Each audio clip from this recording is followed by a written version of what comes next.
बिस्मिल्लाहिर्रहमानिर्रहीम। अस्सलाम वालेकुम। मैं जी आपका host Nawab Ali, agrarian PhD. आज हम ये मकई के बारे में थोड़ा सा डिस्कस करना चाह रहे हैं। जो मेरा जो एक्सपीरियंस है, मैंने ख़ुद भी प्रैक्टिकली मकई काश्त करता रहा हूँ और देखा है कि कैसे इसमें फार्मर यानी मार्केटिंग से जब सेल के टाइम में कैसे यानी मार खाते हैं और पैदावार कहाँ कम होती। तो आज तारीख़ है तकरीबन कोई आज 17 मई। तो आगे इसकी जो हार्वेस्टिंग होनी है मकई के कोई 10-15 दिन तक। तो इसलिए मेन तो फोकस हमारा यानी हार्वेस्टिंग और हार्वेस्टिंग के बाद सेल ही रहेगा।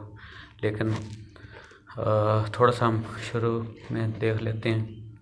मकई जो ये बाहरी मकई है उसका बेहतरीन टाइम जो है वो फरवरी, 1 फरवरी को लग जानी चाहिए, उसकी काश्त हो जानी चाहिए, चोपा लग जाना चाहिए।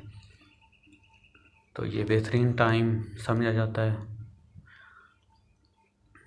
उसके बाद जब उगाओ के कोई 7-8 दिनों के बाद उस पर वो बोरर का अटैक होता है। वहाँ पे यानी वो मैच वाला जहर ल्यूफोरान जो है वो, या फिर एफएमसी की एक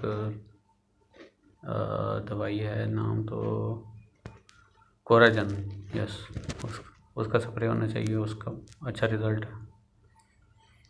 और फिर दानेदार दवाई तो हर फार्मर को पता है, वो 2 दफ़ा डालते हैं। और फिर फर्टिलाइज़र जो है वो भी डीएपी एक बोरी से काम नहीं चलता। और बल्कि फर्टिलाइज़र ज़मीन की तैयारी के टाइम अगर गोबर वगैरह अगर हमने कोई एकड़ में 7-8 ट्रालियाँ अगर एकड़ में डाल ली हैं तो उसका बड़ा फ़ायदा होता है फार्मर्स को। 4-5 ट्राली तो मिनिमम वो यूज़ करनी चाहिए, अगर 7-8 पे नहीं जाते। तो इसका बड़ा ये प्रैक्टिकली भी हमने नोट किया है। और ज़ाहिर है ज़मीन के लिए सबसे ज़्यादा जो नेचुरल जो चीज़ है, इतना फर्टिलाइज़र फ़ायदा नहीं दे रहा होता जितना ये जो नेचुरल फर्टिलाइज़र है, ग्रीन मैन्योरिंग और ये गोबर, ये फ़ायदा देता है। तो गोबर को लाजमी इस्तेमाल करना चाहिए। गोबर इस्तेमाल होगा तो फिर फर्टिलाइज़र भी कम इस्तेमाल करना पड़ेगा, उसकी ज़रूरत कम होगी। कुछ फार्मर्स यहाँ तक भी एक्सपीरियंस है कि वो डीएपी फिर यूज़ ही नहीं करते और पैदावार भी अच्छी आती है। लेकिन साथ में अगर हम थोड़ी सी यूज़ कर लें तो वो फिर उसका जो फ़ायदा बढ़ सकता है। और पोटाश का भी रोल है, पोटाश को भी यूज़ करना चाहिए। अगर गोबर नहीं यूज़ की हुई तो फिर तो डीएपी 2 बोरी तो एटलीस्ट 2 से 3 बोरी तो 2.5 बोरी लाजमी इस्तेमाल करनी पड़ती हैं, पोटाश भी इस्तेमाल करनी पड़ती है। और फिर और इस बहारिया में जो सबसे यानी ये ख़ासकर अप्रैल और मई में इस पानी का बहुत ख्याल रखना पड़ता है।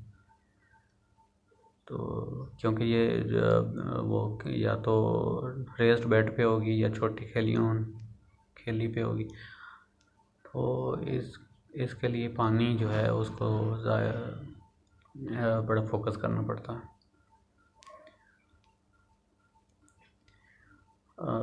पानी के उसके अलावा फिर दानेदार दवाई वो तो टाइम से डालनी है, वो फार्मर उसको तो टाइम पे करते हैं। मेन इग्नोरेंस आती है फर्टिलाइज़र यानी ये गोबर वगैरह नहीं डालते, फर्टिलाइज़र में कमी कोताही होती है और पानी लगाने में कमी कोताही होती है। और वो जो यानी वीडिसाइड होता है वो तो शुरू में ही सारे फार्मर यूज़ कर लेते हैं। जो कोताहियाँ आती हैं वो जर्मिनेशन के बाद बोरर का अटैक आता है, वहाँ पे कोताही आती है फार्मर की, और फिर पानी पे आती है। उसके अलावा वो फर्टिलाइज़र गोबर पे भी ज़ाहिर है वो तो शुरू में ये जो नहीं इस्तेमाल करते उसको मैनेज करना चाहिए। अगर वो कहीं से परचेज़ भी करना पड़े तो करना चाहिए। फिर जी हार्वेस्टिंग के टाइम जो है वो एक बहुत बड़ी गेम होती है, क्योंकि मकई एक ऐसी फसल है जिसकी जो मार्केटिंग यानी सेल के टाइम में जो मार्केट है ये बड़ी फ्लक्चुएट करती है। शुरू में इसकी डिमांड ज़्यादा होती है तो रेट सही मिलता है।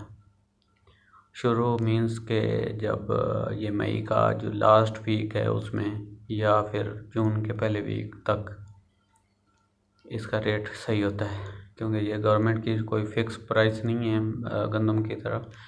तो ये सप्लाई एंड डिमांड का ही यहाँ पे फार्मूला लगता है। जब सप्लाई कम होती है तो ख़रीदार ज़्यादा होते हैं वहाँ मंडी में, तो सेल का इशू उस टाइम नहीं होता और रेट भी बोली ज़्यादा लगती है, रेट भी ज़्यादा होता है। जैसे जैसे सप्लाई बढ़ती जाती है और डिमांड आगे से ख़रीदार कम होते जाते हैं या उतनी अगर रहें तो सप्लाई ज़्यादा आ रही है तो वहाँ पे फिर वो लोगों को ख़रीदने में मसला नहीं होता, तो वहाँ पे फिर वो रेट तोड़ते जाते हैं, कम होता जाता है।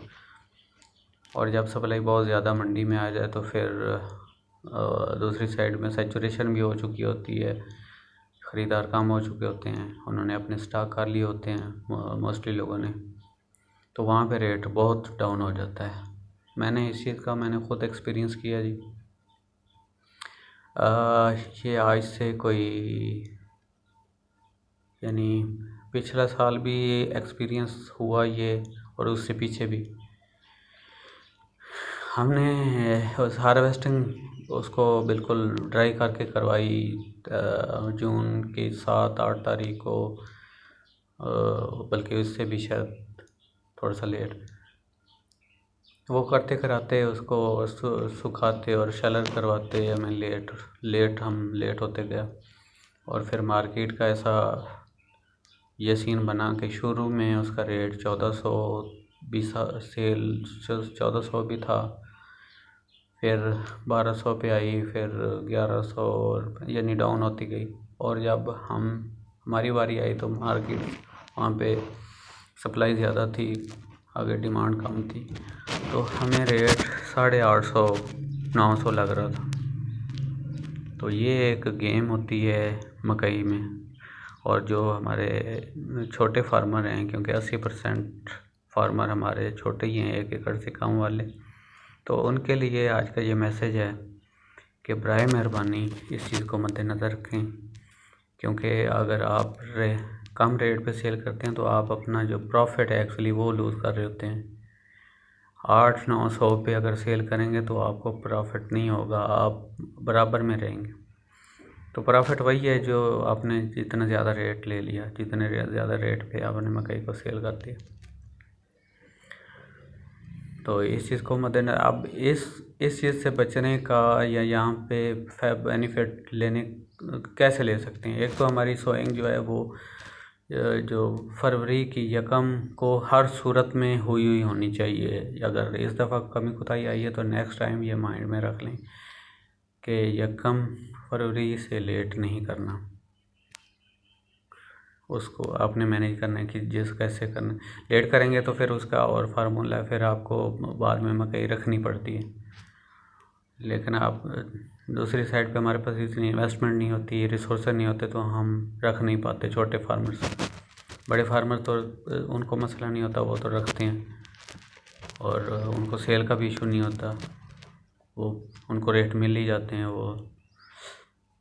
तो ये मैसेज है जी, छोटे फार्मर्स जो हमारा एजेंडा है कि छोटे जो फार्मर हैं 80% जो फार्मर 1 एकड़ से कम वाले हैं, अगर वो अपनी काश्त कर रहे हैं या कोई 2-4 एकड़ और ठेके पे लेके कर रहे हैं तो उनको यहाँ पे केयरफुल रहना चाहिए।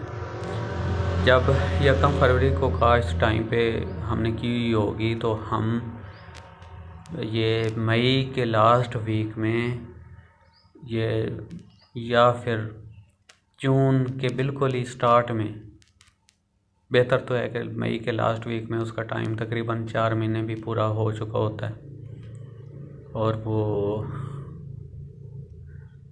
यानी उसका जो 120 दिन है वो दौरानिया पूरा हो चुका होता है।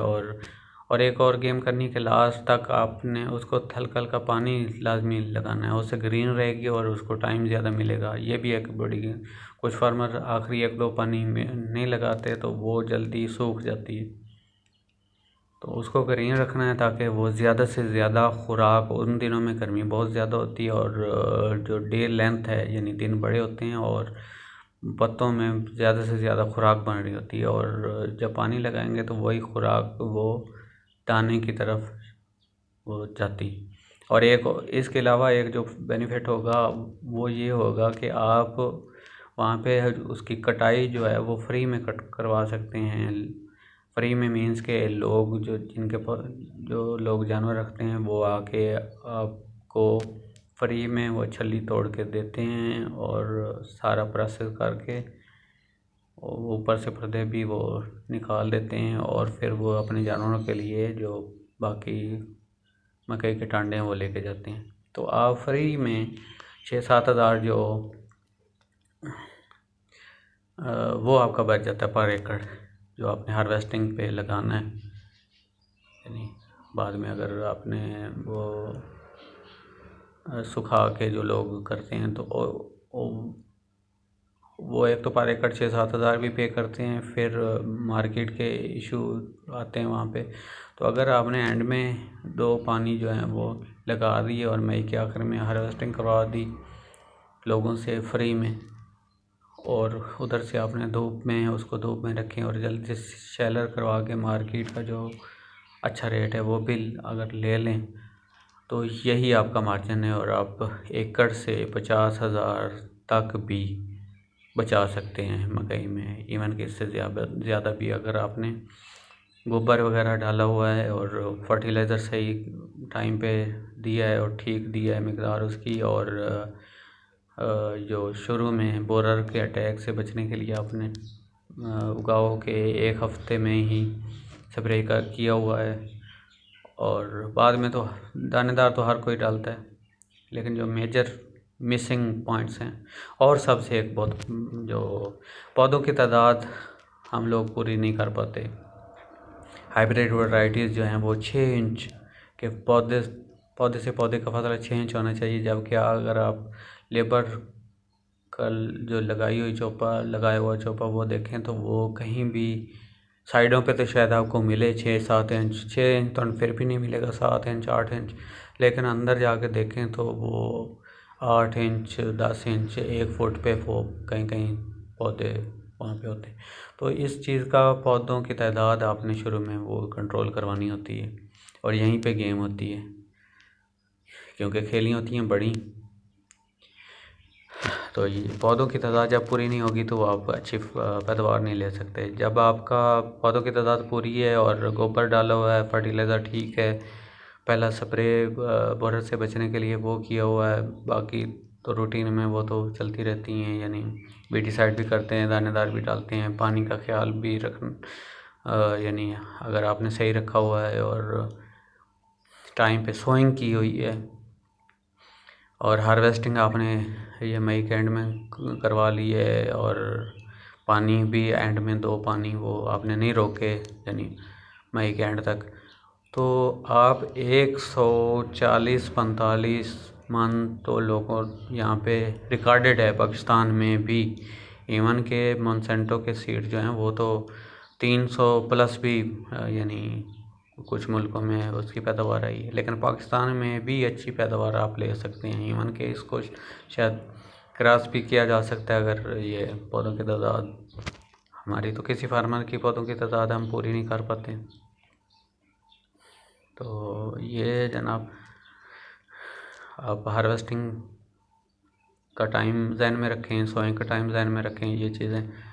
तो आप अगर 140, 45, 130, 35 तक अगर जाते हैं तो आप प्रॉफिट मार्जिन कम अज़ कम ये 50,000 60,000 तो कुछ भी नहीं है, 70,000 80,000 भी आप प्रॉफिट कमा सकते हैं। तो ये यहाँ पे मेहनत है। मकई एक ऐसी फसल है जिस पे मेहनत की जाए उतनी पैदावार आती है। क्योंकि ये C4 प्लांट है और C4 प्लांट की जो एफिशिएंसी होती है वो C3 प्लांट गंदम वगैरह से कहीं ज़्यादा है और उनकी यील्ड भी ज़्यादा होती है। तो ये आज का मैसेज है जी, ये मेरा अपना एक्सपीरियंस भी है और मैंने आपसे शेयर किया है। तो हमें याद रखिएगा, अगर हमारी मालूमात आपको फ़ायदा दे रही हूँ या अगर आप मुतमईन सेटिस्फाइड हूँ तो प्लीज़ हमारे चैनल को सब्सक्राइब कीजिएगा यूट्यूब पे, और या साथ में बेल का जो बटन है, घंटी का निशान, उसको प्रेस कीजिए ताकि हर जब भी नई वीडियो अपलोड हो यूट्यूब पे तो आपको उसकी नोटिफिकेशन मिल जाए। तो बहुत शुक्रिया जी, अल्लाह हाफ़िज़।